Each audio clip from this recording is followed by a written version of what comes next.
Christian Circle Committee malak sana. Kaya na Christian Circle Campaign. Huwag ka ng Pidona. Alam mo may pagkiyan nga ng Lord. So, itinangin. Kaya yung speaker, kung ano ba yung pangkuya. Ang sektor tingin natin na kina.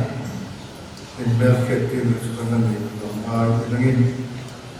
Pagkiyan si Baybukin, at ito yung ilaway ka. Yung siya ko, sulutay ko, suyan siya.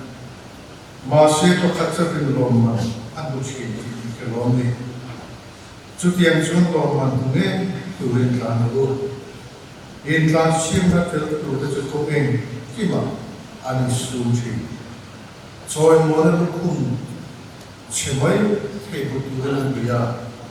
Kenya opsiwan soy model kum chetelo buturin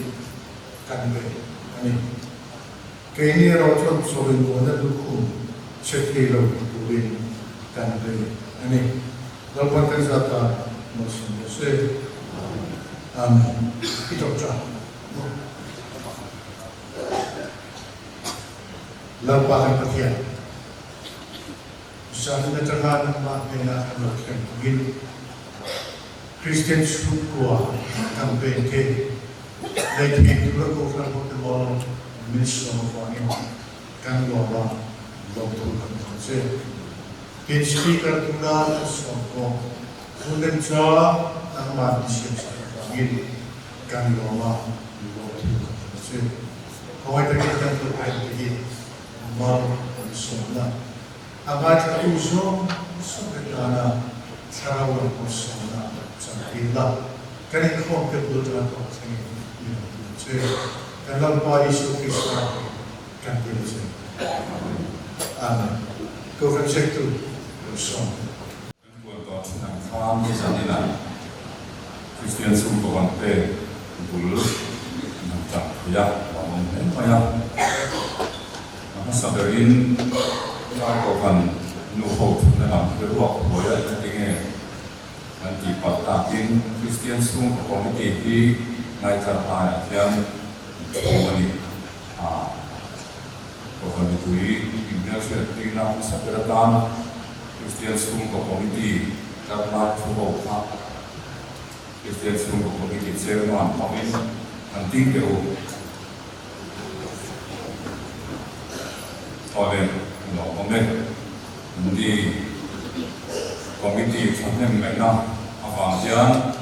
Zanina Talim Naktu Dilemin Christian Sungguh Campaign dan negara ini nak sampai informasi Christian Sungguh Committee tele atau yang kita kan speaker orang committee room membaruan komnan itu ane kawan kami campaign spesial program kan nesuin informasi yang tentu akan set selama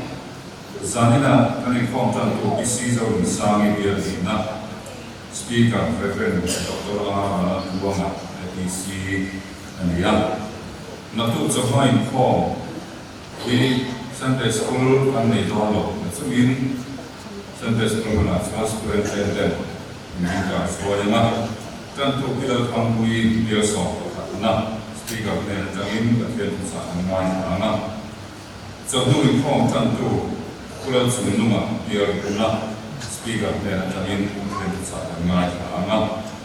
Saat kamu lakukan speaker dan minta pun anda yakin layak pun mang ikut apa. Biar tu pasal dan jamin Christian sungguh kafe masa mengajar pun kau ini.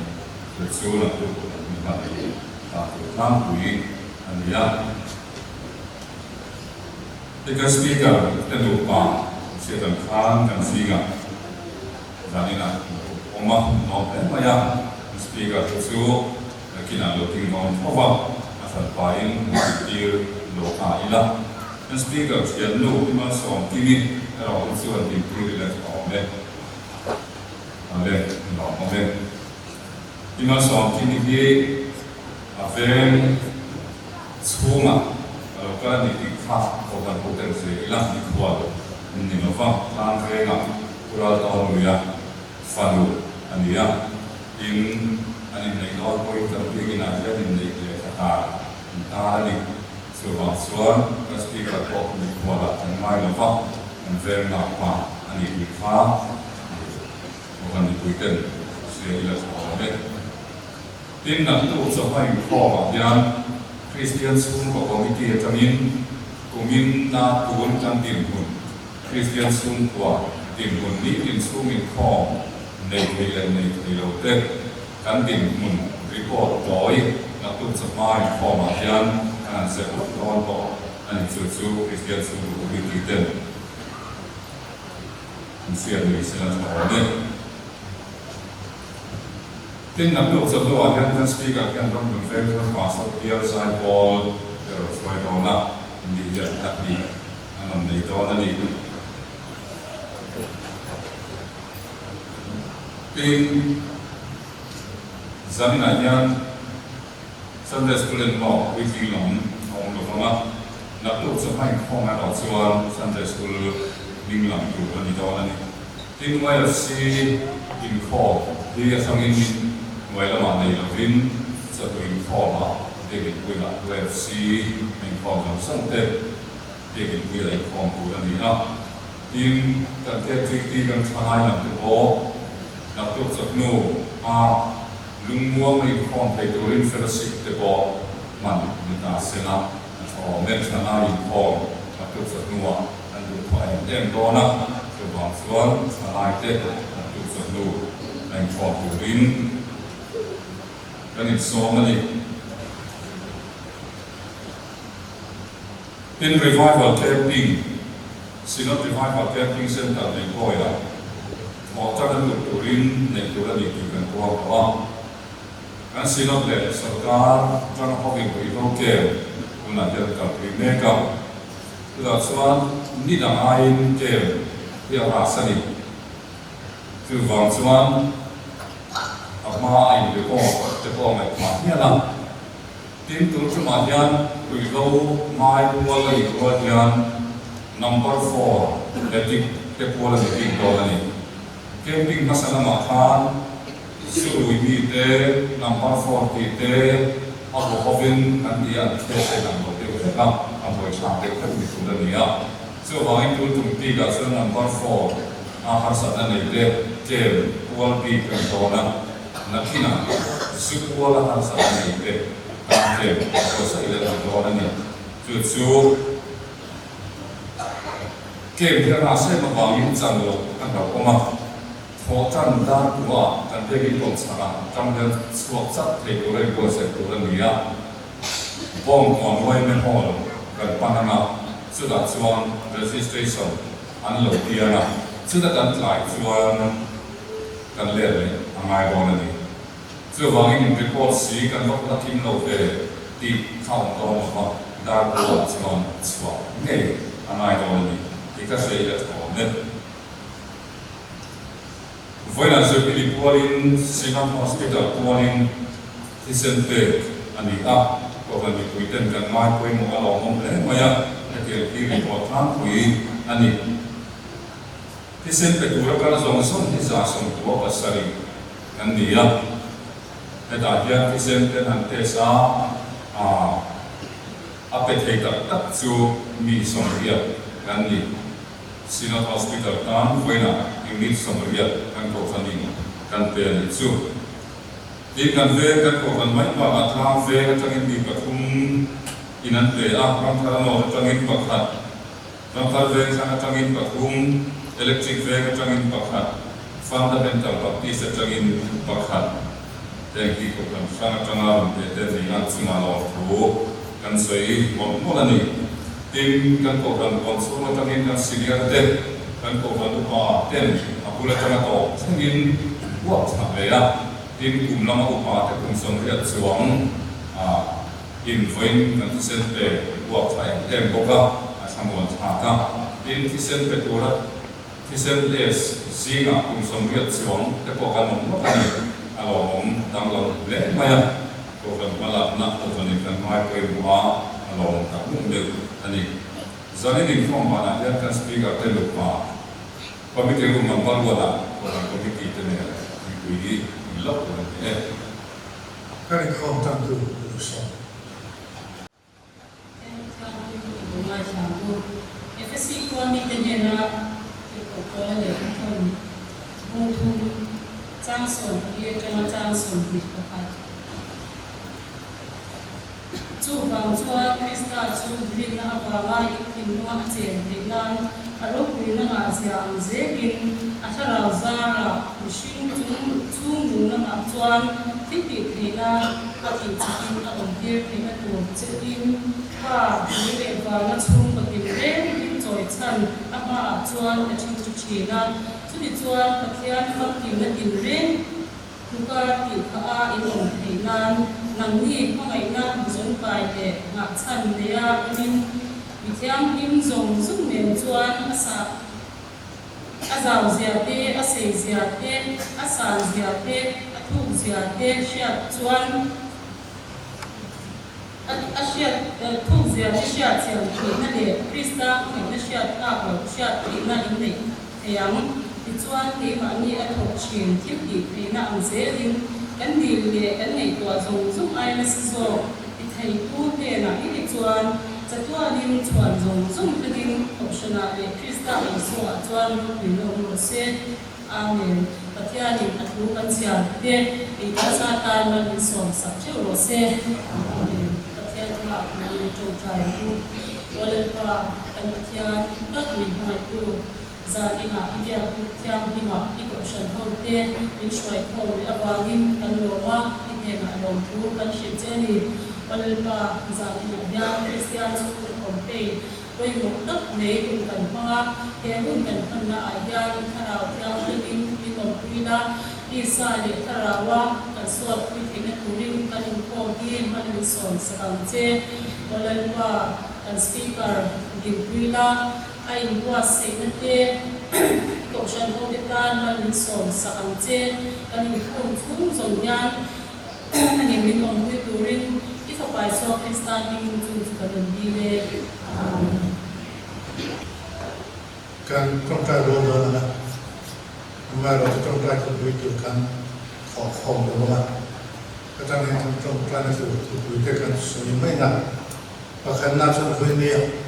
cái này là còn cả mission rating là cái xem cái này cái gì cả và thiên này là một thứ suy đi là cái cái xem rating adam đầu tiên mà một ưu tiên đam hoàn man tiên được mong sự nghiệp tôi thấy tôi xuân cần trồng trọt là bên đặc thù là trong ba trong bộ ra tôi thấy problem thế này có thêm là cần là năng bên cần speaker thế cần trồng trọt quy năng là house năng xuống bộ thế đặc sản thế cái lai ở một bộ xuống là ato là tôi đã thế cần trồng trọt quy năng cần xuân Christian school của campaign program hi pathin na kan la na akan voi ni apia de se committee te nei de ta report a chuan kan bia la ya Christian school ko te na kan chuan kan sam lo an review mai ani na chu ko chuan su pathin te Christian school ko kan lo ke che tu le để campaign đi và thiên mà sống cái này lên cần đi ngắt cái tổ chức là chuyên để xử lý cái làm bộ để xử lý các thủ tục để cần các thiên làm sao làm đua anh đi xem cái này lên cần trồng trọt đi để tổ chức nhà cần giải được trồng trọt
coba Kristen naman ang masundaran ko sa ina. Krista ti siya tak suot sa kataan tuno. Naudalay rin rin na taa. Kasarawat sa utakip at pagdama kan sana. Kasag sa yan, sa mga labit kan speaker. Alabing mo.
from hope that by so Krista min chi bai kabu sewa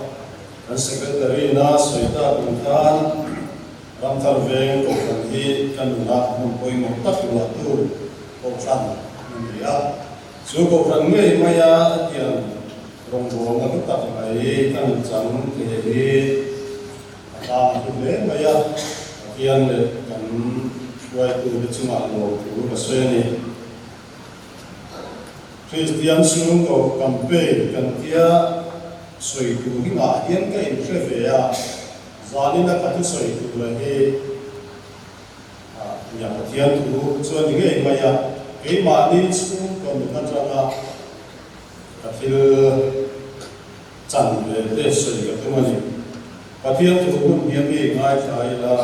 Samuel pakhat na bung song thun Saya mungkin siarila cang katanga cang so kalia so bukan siar doanya Samuel katna bunsong pun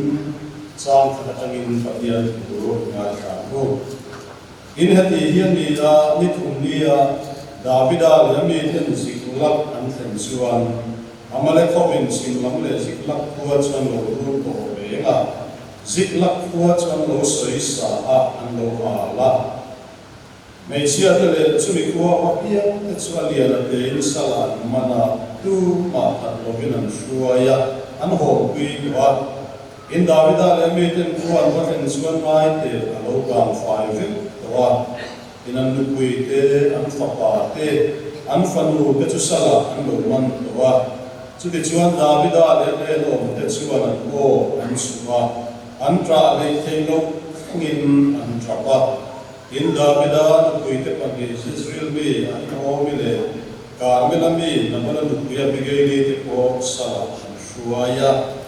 in Davida chamang amre maya an papa tele fadu te wa mi zong tin anate ma ama sulunga den ru an soya bangin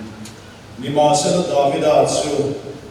apathian lalpa chuan ai ti chaka in Davida suan ami leka papa wait yam abia kan de la suan wait yam ko mi vala sakte thai dia in abia tara suan Davida su wait yam ko chu vala saka in Davida suan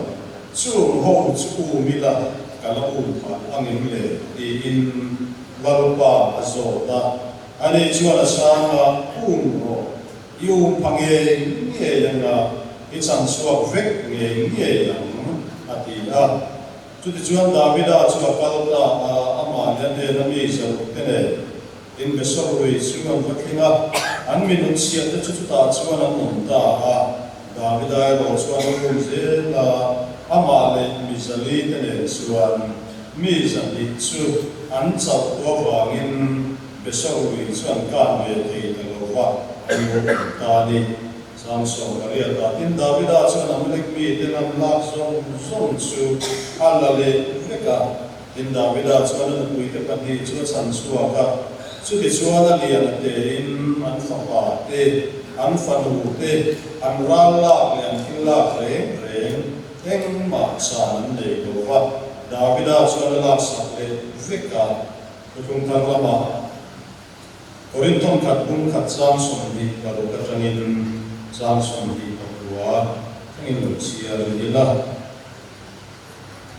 una te o ko na chu he mai ko te o ti salama mi findam tatte mi chaptam tatte mi chatam tatte ko wan ni lo sia he ni ma sila pathian in khovel tilla te so ang so ka mi fin te chu ti wal ko te turin in pathian in khovel til sa lo te so na til sa te chuan ti nual ko te turin in kovel til sia le til ku si kom te kilong lo te ne lam pathian in thanga kilong te chuin ma lo wa sia te turin chu ti chuan pathian ma mi tu ma anin chuang te ne bang pathian in tu kan sia te lo so se amen trong tai ku olal pa kan pathian kan pa chu gar wa me Kung ay nalay chak na te, isa may natali, inatarin ka, sumay na nali china. Patsan fong, utse, nang ma ram sia san ko tu chen ni mai la kan chu mai chan hi na rinani dalpa chu pe ma van chuan sa na pe ni ho ko he ma kan lo ka the ni kan chu mai chan na le sa mai na lo lam se na van ni dalpa kan lo me e ma ine na lo kan so ye dalpa Christian su campaign kan ti kan lam su kwa te program sangin kan dam lo wa har sat na le mangan na ten min nam ve le ni kan be te dong chi na angai na se do wa kan cha ko chi dalpa ko mai takin zan na hian ni rem ti zo ani chuan e ma ni su kwa se wa imi ko na ho atharin min riat dong ti le la Kumai takin he kan campaign ni kei mani kan suru ko che tan che mal min so sa che ngal pa Yesuangin kan di la se amen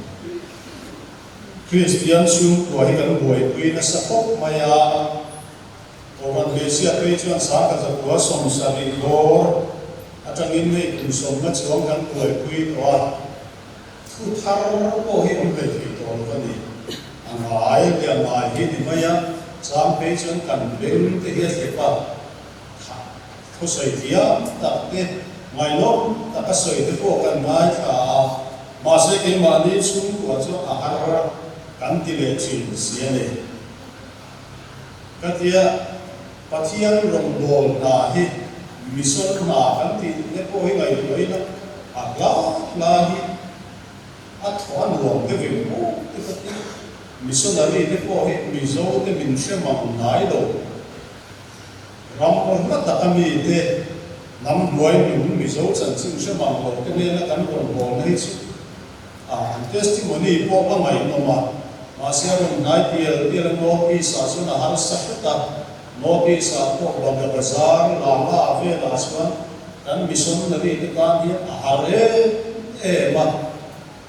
ma ni ve na cái mà đi xuống của cái chỗ ta har lệ xuống là em nên thể hiện cái gì này đặc biệt lúc chúng ta có đã trồng trái của em về kỹ lưỡng quá vì thái đặc biệt lúc chúng ta có đã trồng trái mấy chỗ sao mà sẽ mà đi nuôi cái chỗ lúc chúng ta mà đi pasal cái lúc chúng ta có đã trồng trái của chúng akhir lệ mà ya pathian rong bol hi an na ya pia là mình sẽ chiếm tu cái kia là hiện har sa ni om hi mo ti te ka mai ko fo chi ni chu Christian su ko har sa na kan hiat chian te bera so pathian gon bo o ta ni lai kan fel lo na te kan thin lo na te kan sak lo na te po mình hiat chian ui tu te bula pathian tu soi te ya har ani mai te ni ko e chi trong ni kan ron ka la mình sẽ chiam le lo wa mình sẽ chia tập tu cái bula xuống thì sẽ cần tí để mấy ổ mấy tí cái ổ phô vậy tin số mấy ba cả số của cần ra mà online thì có mình về nó sẽ về mày à pastor số của có cần mang xuống rồi cái gì là har sạch gì số của rồi hảo đặc gì cần sẽ chắc riêng cao lên cái gì à cái này số của có hiện người đâu phá har sạch thân để đi mi pali kan chen tui ve wa har sạch gì à cái chiang pol cái chiang cái chút cái này thắc được không cái một chân chút cái về đi sao chuan kun pi ka kai za thaku dar ka bin sa la ma ve yang dong de chuan yang thar su la pian thar su la yang motor accident a thi la ti te ka ngai ko no chin tak tak ka ni rồi lâu thì cái chuyện quy chuẩn mà sẽ pathian không phải nào vào những đồng hết sự đồng và đi cảm sẽ quy và khát sự đồng nó phong kín trong những ý xuân để lá trầu đó và khát bộ Adam phở đó và khát Adam mê cả và khát là Adam đó đi về thì cả này so cho các chuyện quy thế anh đi à pathian không phải nào ra lại rồi xuân anh đâm cái bể sẽ kan ki sen zong kui mia lo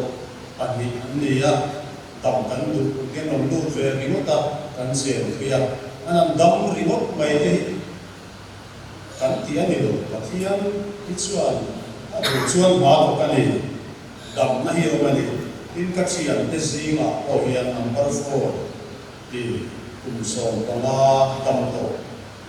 kum som ni panga dam to ti te kan ni ya chu ho chu ka chian cha te an ni chu wa chuan be hi a to ku na ni a har sa dam the ye fa ka lo sam ta ka dam tu chu an ni kar lo mai te an dam the ye ro hi chu a ren chan le na to chu ka ni tom kho la ma te po ten lam te po kan la sui tu la mai tai la kan sui tu ta la ye hi chu kan su kwa mi kon me me tu hi a pa ka sa so te mizo Christian su kwa te min su tu su kwa hrin hi ma ron bol na a har sa to ba hetian har sa ta mak dang lam tak mai kan lu le pa te kuna an fiat mak lo fa tu lai su kwa te min ron ne ka a har sa ni kan be do ni chu mi lai a chuan kan soi tel ram tu chu na te ro to na che hi mai ma tu ti ka soi wa Christian su ko committee tam ko ania la ke ma ni tam chu ko ni ko me Christian su ko campaign in su ka kan an ti kan fa den soi an fel lo le mi de su ko soi tu rin ge mo ka ni le ka thiam lo ka ti ve chi ni lo ti mai hi cha kum cha ma ni Open committee with and South African pastorism is one kind of and this is a gift to the subcommittee and vice chairman the Canivia. Katel Vena, one Christian Super Committee, and a out the interview. For some major and some been welcome here, allowed for my doing, like something. So the American Suan. Kay mani kanin fui tharman ko nela unal tu ako na cheugi ngai tuan tingu yetangin bulutang kan tumani pathian ye na ko ya na chu ma chuan ei khovel ye in ko dam in thang dan kan ne ya sarkar ko in an na thok turin mi te ko wa thang china sarkar na thok turla kan su written test interview ten ya Suta ama musang sang atiam afing ani lo tal ko bil fiat nei thade ute an ni chi na ni kirko bola te hun lai ko hian kirko bolan borin kuan mi tane na sya ta rong sarkar hun omna noi oman ni su lai rong sarkar mi le sa ni tu suan rong si pai ni tu suan fin na le sak na le na te fu ma ang chui chu chu ke ko bola ngan ngai tua chu Christian te jing a po chu ke su ko la bol ka ni ke su ko lo bol ka ni o la bol ni chuan ko ram din tu apolo wa bol ni chuan ko ram ni chang lian tu ifa bol ni chuan dan le ru kher me ta ta so tu te ke chu Christa bol ka ni a rau jing a mi ka ni chuan tu kan lo nei le se le ma ya Suta kirko bola na soi su pathian ya ta ni fe tura arong bo tura min ko na hian chung ovel kila fin na te chak na te chat na te aman lo zia te fu aman lo zia ni min sia tira du he ti na ni te salama mi fin tam tak te mi chak tam tak te mi tha tam tak te ko an ni lo zia ni mi finga ti chu le ka thiam soi na ni mai mi chaka ti chu tu lai bu la chuan soi la mi hau sa su le pai thil ti the na manga mi dam te control the mi dam te chu na thu nei the lo faru wai the mi chak soi na ni be mai ahun lai chuan si pai chak na le support to lai le chak na manga mi dam te op be the soi na ni mi tha ati ne chu ko ro tui atama rupia noble birth ya kha ro wi le chu ko ming tha chu ko hum chu tia la cha ron piang te chu rom sarkar ni lam ni ko da na ni ma se patia ni te ko bolan patia ni min ko dan kan ngai ko do ra du chu patia ni te fu ma bang lo mang ta se ti zo men ta kai ko fu chi patia ni mi fing hi ta na ding tu rin soi zo ta se Christian school committee member ni tur po yan ma le khathiam de tunai ko ve thiam na le fin na po sang le ve the de mo argument chata nial kal na thu chatak soi ve the chin college vaccine kita se patian yan chu piang so ron bol tu so se hovela yan chu piang me chu sang tam takan no na sing tam tak ata na ding tu ran do na ni kan jing achang ta chu kan qualify ya mitsa bi hausa song ta se thadina patian ram a che si khatal ka te chin hi ka ron bol tu ni ro se Christian school ko tha ni ro se idon ta se tam ta khovela chu piang su ko chu no ma in su ko le ka chu ko chu kan ting lo mai the mitsa pian le nu na chu ko ro tui ati ka ngai tua cha pe chuan ke ma he kai ni phong chi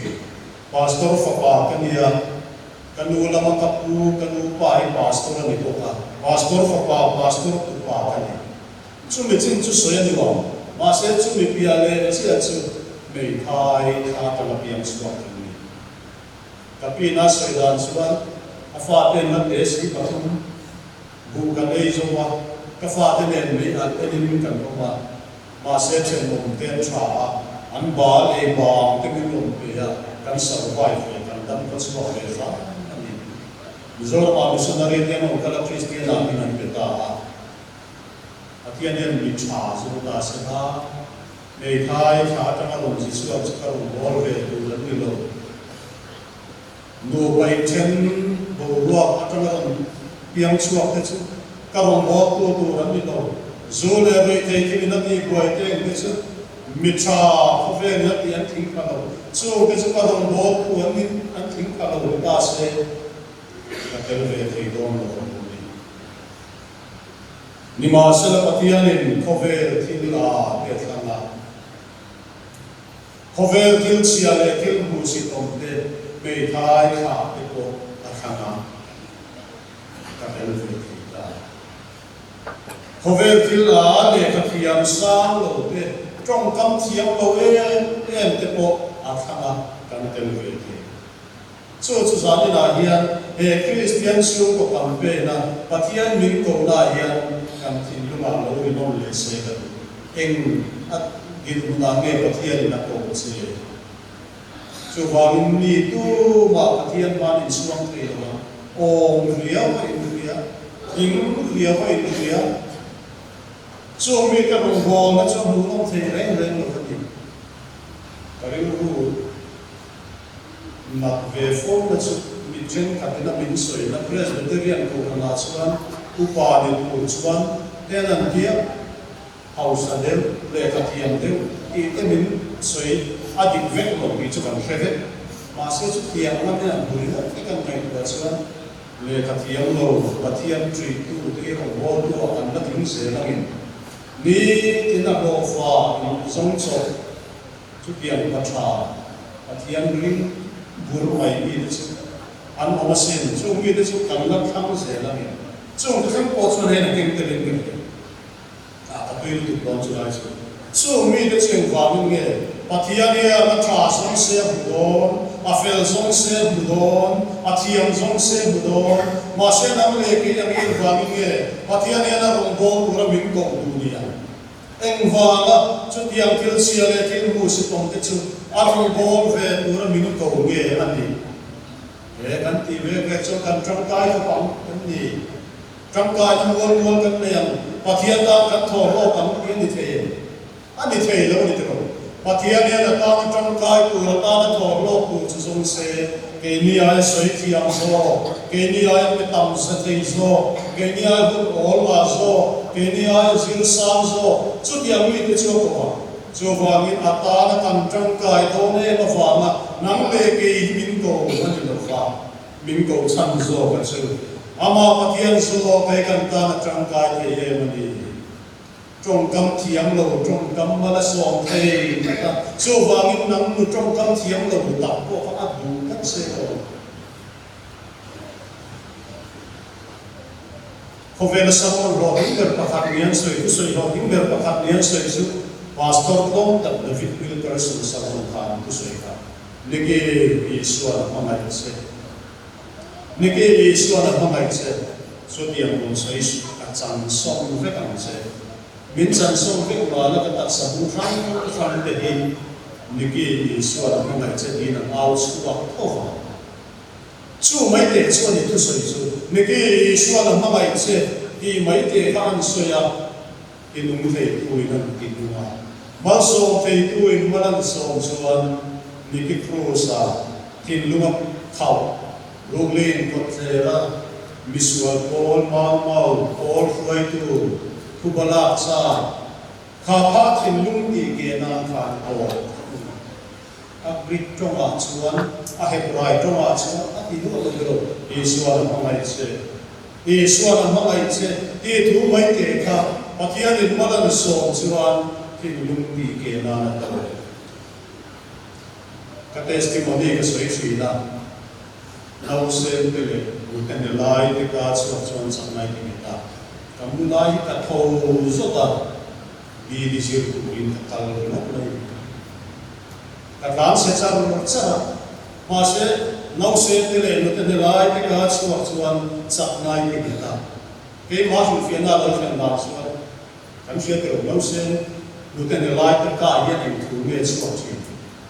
anu kan veng lu a chuan nang lutan lu tra le zai la man lo ban ti lo nang lutan lu fe la man lo pa ka ma kai che ti no se lutan lai ta ka chu lo no se le lutan lai ta ka chu ava ama ba du so me mang ma chuan ka patia dia na chakna ti nge pe ni chuan ke hian bu lu a in trong kam thiam lo tak ko in soi la khi kiam mala song suan to su zan na ka min din nam tir ve lu ko he ni ka trong kam thiam wa min tu ma kan le don lo ki hi ka siam lu ma se patian in mala song suan trong kam khat le ki kam su ko ta ma so na ti ki trong kam khat le ko he ma so na ti Bishop College a BD kan zir chi na Kolkata kan college pian lo ke kwada karsan medical commander Teresa House Kaso practical work nei kan kal fi na tum khat su chan chen bumi le ti vi mi ho hian ma da Teresa kan da ke bani ma da re bona ro kui sia a lo ti nge e ma ya I lo tin na tu ru min sin ro en ti tin nge tiang ko parong bona ro kui len su a ke le ya su ta ma da na sa na su pathian ko ta pencil ni tu rin kai da na hilal pada kita mai pathian ko ta pencil ni turin ka indana hilal pada kita mai ni ka acham chu ni rin adi kero lemzia na tu hian pencil tra ge ya ko tra ko ino pencil tra e ko ni se ni non be ula ka lem ko sia ke tu mai du moi lo lemzia ka tiang lo min te ka Masa pencil bung ko ting building ko artist down suna thai mela mula bel chata tang wat pian na ta ram thamon ta karon siak suwa ko ni ke ni suwa chang suwa a pencil hian chat thi kan tum na sam ka a ke chi ka ti ve chi ni lo soi tu ko ka hen lo min lo ruat ve ko ta ban sia ti kan tum chui itiang ko mai te in sung kuai to dia tu ro mai ke nang ma nge ko ma na chuan bu se tom ta ken I lo om ve to mai ke I lo che se ve to mai ke I ro pui lo tu ro mai ke I tu soi tu ko ni bual ko viam to mai ke lal pa ko pencil ni chuan eng fil lal pa na ti mai so van song mi film mi tra ke ya lo mo kan bi anga ama ta na lo ren chan ke mai ni so ni unau tu akko na chewi na in sum to patien na ko na chewi na mama khol ve to ta fan re mama pa isu in ban san ko na ke khian ma so so to soi khiam ke la mai kun all wa no ko hi ni so do ta pi no mai te do mà sẽ hụt lên để phát hiện ta này lồng lên sàn về đó lần quan mà là sống chuột chuột chuột to vào đó chuột vàng chuột có về til chia lên til cụ sĩ không thế có về til long lâu thế này lắm qua phát hiện mình cầu này cái cần Christian số không về là hiện ít ngày qua thằng là lu nghe cần thì kan sung kwa kan ko kana Christian sung in ko pen ten kan ti mo nalma ma som tu thil kan pi do long nalma ma som tu thil ti ve ring mo ila min ti huai tu chu mo yan adu chuan mala so ta ma ato adu lo chuan ala som ge lo ba abuai na ni Christian sung campaign na karon ka kathai pato in kai buat saya eti lai ka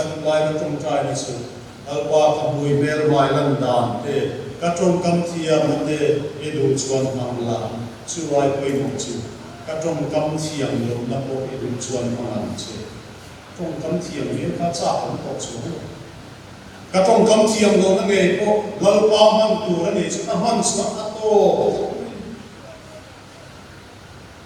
so hoàng trong có vẻ thì là để thì mua xịt đó mà nên xịt trên cái này thế sự tiệm mê cái bằng xuân anh ấy xuân nghe của khan có vẻ là cái tiền làm nên tu ra lâu cả khan rồi sang hết dream để Pharisai để Sadducai để cầu chống lộ sang làm tu để mấy xem bộ chỉ số để sương hậu cái bằng xuân của đất na aman tu ra lâu đến sai để có thể khan để có vẻ là cái tiền làm lâu kinh mấy này sumi di chiang le ben ku chu Davida ben na khan tu cha chi khan Davida chuan so la lawa kan siat kan asipai sabu lian su ku atene Philistia la aki sam be la an ra do te do pui turin mi para do mi som man fe su ata ria kin kal bova chu ti lai chuan sik na kulwa chuan mel ma te na ron be sia amele ko an lo liana an nu kui te an fanu ten fa pa te som sala shuaya etu ko ngai ko chang na Christian su ko hen ke tri nu le pa ten patian rong bola ra do tu ra kan fe su ala hia melwa lo liana kan fa te chu sala lo shuaya ameya pa an fa in sala shuaya ti kan tham koi kan tong me ke pastor su ko kan ba mi ke ni o kan lu su ko ba mi ke rong bo su ko ba su ne ne mo le chu che Davida na he ni ngalo ra lo tu ran fe su alai an in su ga me wan lo liana an lo suai bo ta fika salam lo suai ta fika an tra le the lo ni dam tra ba kan ramayan lu le pa te ta ve hi fan ring so em o ka subject pastoral counseling ni ya ati lama hian ka an ka thei do kin kai mam ve ni kan ram lu le pa te em wa ma tak me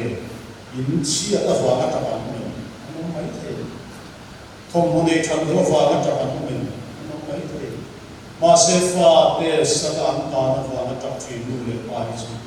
okay in an kan kar wa mai ni do so to Davida de koi antra le ke lo khingi nan tra pa Davida ta na khome mai su asipai ruala malam tangmi za te ko khan Davida to ka nang ma fa chia ni ra do turin min ruaya kan su ku ate ve turin min on ti na fa nang ma fa ni yen lu ma te na tu ma ni Davida ta khana man tha ko hen te ti asipai te nung zui tu te nge kha nang ma fang chia ni kan lu pui kan fanau te salam fuai san ni nang ma fa ni lunga de tu ma ni su kain kho me te i fa te hi kan ni ti de sak ko hi de ro sogin kho min ya in fa te yen ro min ti thum du te ko kan on to hi nang ma fa lu le pa ko kan ni le pa ini si tir lo không về được cái xe pa này nu India ngat tinge lai om lo ngat tinge su ta su kan in pu tang to dia so lo su Davida he la lo ta kana amma nga a he kan mang an pu lo ni ve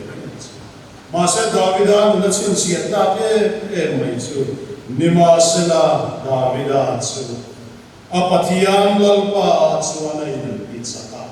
mamang meido maru lai kan achiam tenge po dora dan sangan ngadin ang tulai kan Davida chu apathian lalpa chu anai pitsaka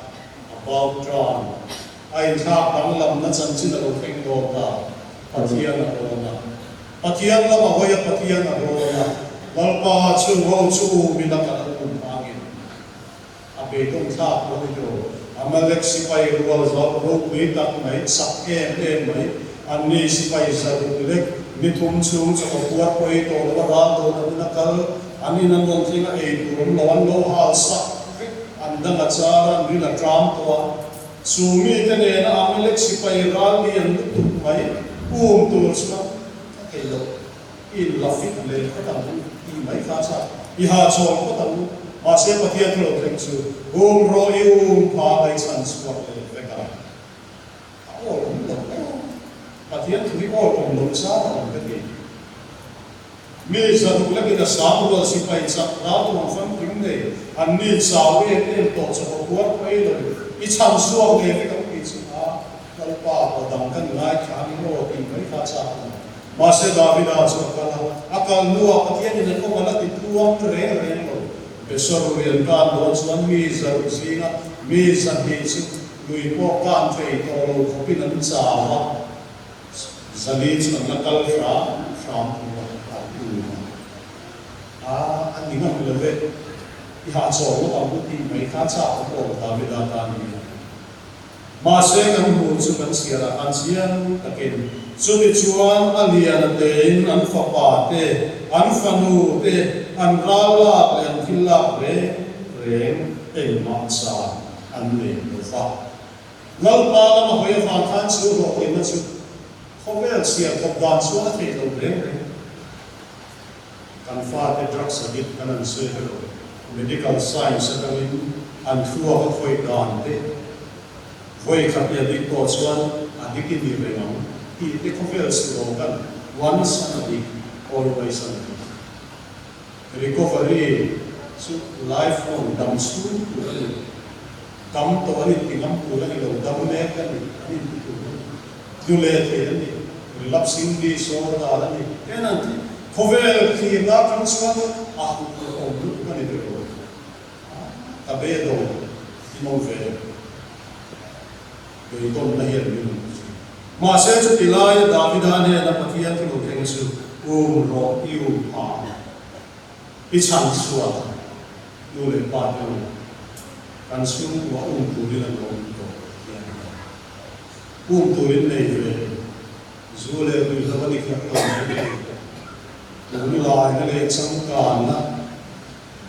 ngai ne na ko fe social media ka chan su mai ko kan su ko kan mo ma si ro yu pa mai chan su wa fe ka so su sa ni la yan lo ni se u na te wo ko be se ni ap ko na chen mai ko te e salama mi fi mi sa te hovel sia ko dan le te da mo ni lo da patian ko na ta la te chi ma e ro ni na he se na ni ti kan bible ni ko na ni so ni la yan su bi kan du dan to thil pa ni lection ta lam kan ra pa khat na suan Deuteronomy hum luk cha lo kan sia suan thupe ro pui ge kan mu cha thu cha li ta ni lalpa kan pathian chau hi lalpa ni lalpa kan pathian chui thin lung song song in sat ta song song in ngil ro song song in ma mai tu ra ni sumi dok le chi a chu pen thu foi na ka pe chu gi in thin lunga cha re na na chaneng ngai ta ke in fa te shi na in fa te pathian ma ngai na le chan dam na tu nang ma ni ta ni in thin lunga cha re na na full stop ani lo chaneng ngai ta ke in fa te shi na kan u dan tu masabel chu kan fa te chan dam na tu kan shi ye ma thupe ro pui ver chun som tu chu in fa pe pathian tu ni sina ti ni mai ni kan kum lai so la kan online chak chak to en karel ro la cha kan dum kale ro en min ti ni me en tu chu kan nu ila la vida chan sin min chu te Solomon chẳng xin những gì Bible story những gì cái các nông suy của nó thì được nhiều anh thì cái cảm xúc xin thì được đi cả in truth lại để công anh cả lại để in một thứ để in thọ một để chú chăm đắm nó thu chuyên pha thành này là in soi chuyên chú mình con mình soi chú nó chú to đó mình chú một lại anh thấy đều lại xuống cùng bây giờ là Bible chẳng xin rằng chú thế chú mình con là Bible chẳng ôi để cái bài hát tiếng thế Nikum masakan biopsy la mai kadam lo ya doktor lau ko na ya ke koin wa ko ka ya ma se chu milai me chu kanu min ba na ti beginners kan ni lai ka ba dal ka chu min ve ku ni ya from chu kai un sum ni ni wa la ni chu doktor ma ba ka ho ya fu e ti hom ko lo re eng wang ne so sekarang udah adalah kumlai zola adalah indang semua dimai hati apa kum semua tapi ini baru manusia lalpa cimbreng yang nekada canggung so lo tindak anfa itu nak lo so le sila lang hal kita filmar buat buat kan mayan kan bego mai cina so bangsuan tanen mai tapi ini sila in truth lai in thọ công anh cả lai in một thun bên suy truy su mai là này đâu in ban tình là mà sinh sian ta in truy mà mid le mid in cả là lai ta cả chào về này mà in chặt là sinh sian in chuông có chặt là sinh sian là chu lalpa kan pathian chu kan mai tu là này ama châu vi lalpa này kan nuna làm sao lai về là ko nu le pa cái chả chu chang là chu lang lai chú mấy lần in công cái bia là để in công khá để in ta có anh mua căn bản của chú chăn đảm của chú căn chú mà luôn biến hiện mai các cái chuyện nó có phần lý sẽ hiện mình quăng thì phải làm được không phát cái đâu bằng được lại phát cái em có luôn đua phá cái in công thì là cái gì in khắc luôn đua là in cái gì luôn chăn chú phải em có cái đồ của mà đi bắt thiên thu về cái gì mà sẽ phải em có xuân là mà em có được vậy em có được tung lệ xuống xí rồi là em mày online sẵn mày cái gì xuống bà thảo còn có nó phải cái gì phải có gì thì lại anh năm nhận cần phải cần lại cho vào những sản phẩm đó thì cũng cần phải Google cái in đó là một xuân 414 window thì các bạn xin được Child theology, no punk theology dan Bruce ta te namun tilara sami solve la le tawon chuan 414 window kumli le kum so kali inka fe amon hian sumi ka chu no pang mi si hi chuan mi si hi chuan si a sa chu le ka kumli le kum so kali an ni la ya pathian tu foundation nu ma ta kun to na an kal so to an tu le ko lâu bằng cho cả lâu cũng mà cho nhiều điều là ông quạt thun quay lên thả được rồi thì các research năm nay mình đưa về tất cả cùng lý cùng so và liên lại hiện sang đầm đất thú các sự nghề nghề hàng hai người mất mấy anh sẽ thiêu phép lộ mấy mà sẽ đi xuống salvation history sang đầm đất chẳng sinh tuông cam ba ngày tao trên thị trường các sự nghề nghề mà nên chúng mình khai tổng mấy cái in tu cái tất cả chúng mình chơi, họ buộc cái in về đi chơi được sang năm nó chẳng xin gì, Sunday school chơi về tu về rồi, chú 414 window, anh ấy đầu xuân cùng so với cái gì khi nào, anh năm đầu mấy đi, nếu cần lái xuân, junior department này lái xuân, Sunday school khai kinh lộ mình về là không chỉ tổ mấy đi, sang năm nó chẳng xin này đi, Bible tu về đâu quý về thì phong tin nó đủ là ta về chứ cho nên là cái in pha cái gì kia là đọc là chú anh mi pha kan soi hu in thì kan biết cái nào có soi được không cái mình cũng massage nó thì có mi pha mi zo mi pha kan khi nó sang nó cũng khi sự chuyện người họ sẽ thì khác thu được na thu rèn cái này à cho gal je la social front committee ya SCC social front social front in zir chiang tu a po ka zir chiang tu pa thu man po chi ma ta kel ve ta mi zo mi pa ta kan thi ta kan lep se ta kan se amma an tha kum sam hi kum ma than in dia kan ko na hian mi pa hai kan tam so pe chi ai kum sam hi kum kan statistics khal kan ve de mấy chị ai mi pa hi sang hi về đến cần tạm cho a sẽ cùng sống nhân về tu na chuan mấy chị ai mi pa sang hi tạm cho cả mấy chị sang hi tạm mình mấy đâu xin hi mấy chị ai tạm cho cùng sống hi lek chu là mi nuôi kan ko hi nuôi về kan nuôi về cái gì không ta cái này anh đi nó ta chuan kan phẳng mute kan phẳng mute hian mi zo tang wan nge masala kum se arui thi mai mai ko nge ngai se anin dai chuang lo an dai chuang ko lo ni chu tu kan statistics in music fak mai ni ya kina kan pa tu nan siang ko na ba la ta ko ni ko ba mi zo mi pa nge masala ni chuan du tui fak lo ba khắc phục cái chuyện biết tôi có phải là sao rồi đấy, cho các điểm này ta trong cái này sẽ chiang ta cái này sẽ chiang là cho cùng số bằng lại cùng số kinh cả ta học về qua productive chiang là cái gì đàn cái này gì là bây giờ cái gì lại mi phải đi ai bằng ai đều có chiang cái này anh thảo cái này bây giờ số mình thì chuan mi pa sang mi pasang be tan thi dai mai na o mi pa hian an piang tlem bok si chu ta po kan thi chang kan an su le ta kan an thi le ta thing ka le ko pe tang da ta kan la kho ma covid lai kan lung le tai mai thi na sang ga na su yi ti lo chuan zu le mi lo kai mai thi na sang ga medical report a chuan thi than lo ini cancer untuk cancer ini asal ini sudah asal yang banget ini hidungnya dia Yesus itu nasihat oh medical report aja Yesus banget ini dia tuh asal ini sudah asal Yesus bicara itu Yesus mau Yesus banget kan dia kan isi Yesus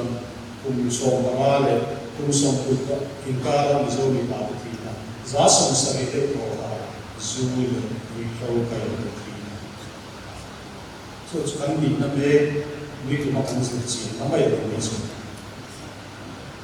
acuan le asoi tunai tak asoi tunai calai ini dah kan dia ni masa kita tak kau tu tunai ni le pa ini pa ni so anfa dengan tiga so le kita wanti dia itu kok ni Sumi cukurin dah kan ya, karin dah cukurin tu remote soi kat dulu wangin, hatian tu sih nabi dia kengin kan nawa sih mana hatian tu itu kan so, tapi lambi research sebagai orang, hatian tu kan remote contoh apa, MZ itu kengin psychology, PhD zero lain lah, itu kita zero beda, PhD di Jakarta Sultan, ya, aku zero dia. Các lòng thổ kia sẽ được này chưa được suy nghĩ ngoài thì việc của quý thì là để quý cô thì cái này thì chúng ta áp dụng các thất này chưa được hiện sự tại là mà nói mình sống chung của chúng ta mình bắt đầu lên về sinh hoạt vấn đề à mình bắt đầu lên về sinh hoạt vấn đề à mình bắt đầu xuống rim các thổ thế ram lama lâu vào các kiện thế này mà sẽ mình sống chung của đang làm này các cái nó transition nó rất đặc biệt là chúng ta tu chung của mà hiện của mà mình bắt đầu thân thể các anh này thôi bây giờ là chút chung sẽ được cái này à tắm tia mấy thì chung của transition nó sẽ tạo ra thành cái bây giờ là những cái sẽ tạo ra các những cái đủ phải số các đủ liền số là không có cái đủ thật số cái đủ bằng số là những cái đủ duy số là bây giờ là thu thôi là mình bắt đầu sẽ kiếm lỗ vào ai rồi không có ai rồi in lo ai lo ho chu wang suan su ko tam ta ka chuan chu dang lam na transition do in thing ka ra chuan nu le pa ten ti su kan nei dan kan fa nu le chu kum so ma tangin kan so ra suat kan pia ti ra e ro mani fen kan sil ti ra e ro kan ro ber kan in su ti ra kan in no ti ra kan ko ti ra kan sin ti ra kan fa pa ten ngen ti sitting room tre lan nu wa game so mama dai do han lei te ki ho kala lo ma mi khalo ti mai ro ka ku mang yan en ti na siam chi ka ku ding lam ni ka store chi na ka mang chi na e sa ta ni ka chem man na ni ya so tham chu a chang tha a du ve mai mai ro e kan mi zo be chi a te kan fa lu pe on ta emotional maturity nei zo mai ni ma ai a chan chu ti chin se sola kan nam chin kan so chin nia in su kwa de fe me sia yan le ka zil ko hun pe zo ka wi en wange a ai ni om an ti na san ka kan so na sa kwal mi pa te ro so ku ve la man pan mai ro sa mai an lo mo so ma le ko chen mang la dur phu mai ro emotional maturity ania mai so emotional maturity and yam suan so le ri lo ne ga tu so le ta emotional maturity dia ma pia te ril mat man de mo chian te nan so mo ri lo dia lo sa zuin ma ya lo sa me chia su ma ya lo sa su chu en va mo nu le ba te va te ma ne pheu hin mai ko tai la ku so mi so ma chu kan nu le ba te khan ni ne ko lo fa pastor fa ba ka ni e paya ka ni ro an thala me ho ma ka sum do an thala thing ring tip atip line college ro na tu ka ni to an thala sumia fa la tu thing ke ni na hi thiam lo ni lo ke ke sa fe ni eng wa nge mi den ko ta fa jing ga ma mi ka to wa ga mi sa ma ye la le le tu sikul ba la ho ro ki mai na ka khat sa de la na ho ho ka sai ke na chu chu mi va so tu ri theng ke ni ka fa ke kan ti ke ro ka khang ko so man ti bi ka nuam ro wan ti bi ka an no ka ka chu va so yan ngai to ta ya mi pa kan tlem ko sia mi pa hi an fa mi pa de chu chor ila chu wa na tang kai ke yang berin da ro da chon kai to vila bun pia dirila tong no se fel sela an ti fin pen man in siam se pe ve do se ki la chu an fa nu de chu lo mu mai mai se la chu nan chi tam ve de ro na a khai den ha chu ni fe lo de ro kan ti chan de ro ai kan duat na hian ati lo tu da ni an ma sabna lo la do an lo reflect do sumi ma son ngam tu chuan an ril na ta la ong nge do ril na ta le be do na na tong nge do sumi hu na thep mai lo tu chuan kan ti chan ve ngai kan fa kan ui na de ta ki su fa pa thu ma ne ya in a chawna sa in rin ne sikulan so ni ya ko kan pi lo ve na mi so ne in rin ne sikulan so ni ya na fa wa te patun chu su ko na tu poi wo ta ko tu nan nei lo suan so ko la ma ko wa na tra ka so tu na I tra a tia so pi la so tu la ma a tia ka pi ve chu chu su ta ta kan ka chu lo kan fa te kan pi na ma ni ta ai la mi a chu lo ma se kan ka u na ti so ka fa te ya na tho an chiang tu la ni a chu ai ko mo chu an pe tu la ni an pe tu la ni pa ni nan zir chu a ko pa chu ko lu pa ni a pa ke chu ku vi ni a te pe ni na zir chu a ko ba van tang le ko la ni man ta ni se le vek ka ni cho than I cha ene chu kan fa te kan duat dia ka ri lu ma emotional maturity and the appeal to a sort of background that go le ngai le ku tlang le na hian kan ve ka swing bol ko ni lo se ron kan la khon wa wi le na number 4 le ku sam zo lai còn họ đi lên từ trong nước tập đuôi là hết đấy thì loài làm rồi cho số lại số tăng đi là một ví dụ nó boxy trong ta thằng câu tao đấy áp oi diêm thế rồi anh câu mấy anh tàn làm lộ cho anh tàn lấy cái gì chứ vào xuân phản đâu ngày đâu bằng được cái gì đó xuân cần pha cái gì thì chẳng có chứ chỉ cần rồi đi sản xuất tam mấy cái tam bộ đồng nào chứ đâu bằng cái gì mình làm sai tam mấy cái tam nào tất cả công ty mình harsa pastor kan itu dia bangkau ini kata itu yang tangan ase adam no pastor itu bangkau itu orang fe masih kan fa ini kan pengai itu antu dia fokus kenal itu kasihan itu masih ada di sini, dia pun ada apa, umur ini di sana semua perfect, umur itu aku belajar di mereka, itu beberapa kali semasa saya. Pakian kan soalnya Kristen orang berasa diri suami kita, lu mainan suatu mereka orang China, Kuwait, Hotel Komar, Ustana, Person Zola is not on private, Museum, Canton Private.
转我路，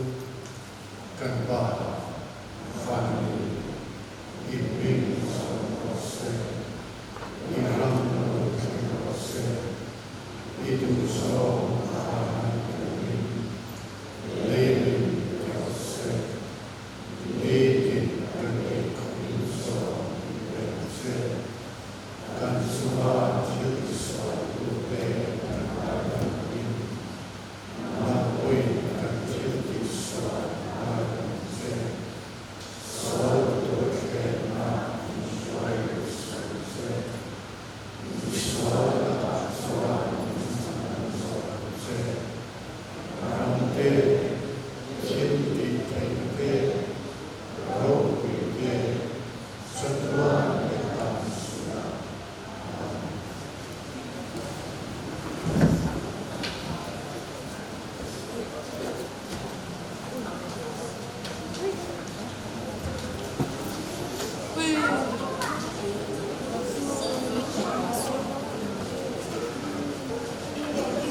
差不多。